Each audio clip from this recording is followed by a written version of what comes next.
டேய், எக்ஸாமில் நல்லா எழுதியிருக்கேன்னு எல்லாத்தையும் சொல்லிட்டு இருக்காத. நீ இந்த எக்ஸாமில் ஃபெயில் ஆயிடுவார்.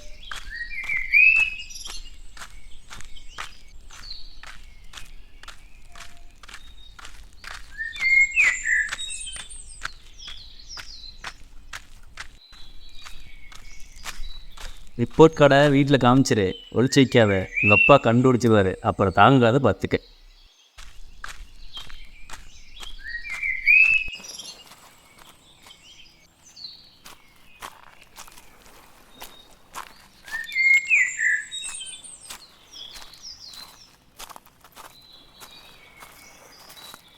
என்ன நாளைக்கு 12th ரிசல்ட்டா?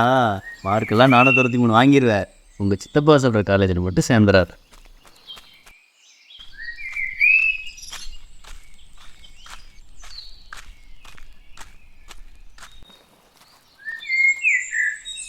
என்ன காவியா நம்பர் வாங்கிட்ட போல? நம்பர் வாங்கினதோட நிப்பாட்டிக்க, சேட் கால் எதுவும் பண்ணிடாது.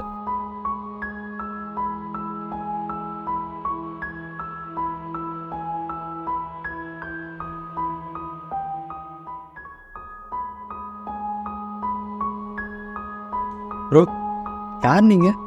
அடிக்கடி இங்கே நிற்கிறீங்க, நான் வரும்போதெல்லாம் ஏதோ சொல்கிறீங்க. நீங்கள் சொல்கிறதெல்லாம் நடக்கவும் செய்யுது. நீங்கள் சொன்ன மாதிரி என்னோடய 12th மார்க் 463 தான். அதே மாதிரி நான் ஆஃப் இயரில் ஃபெயில் தான். சித்தப்பா சொன்ன காலேஜும் சரியில்லை தான். ஆனால் இதெல்லாம் உங்களுக்கு எப்படி தெரியுது? ஜோசியக்காரரா? ஒருவேளை மாடர்ன் ஆஸ்ட்ராலஜி? ஆஸ்ட்ராலஜிலாம் உனக்கு நம்பிக்கை கிடையாது. என்னை பற்றி என்ன தான் தெரியாது உங்களுக்கு?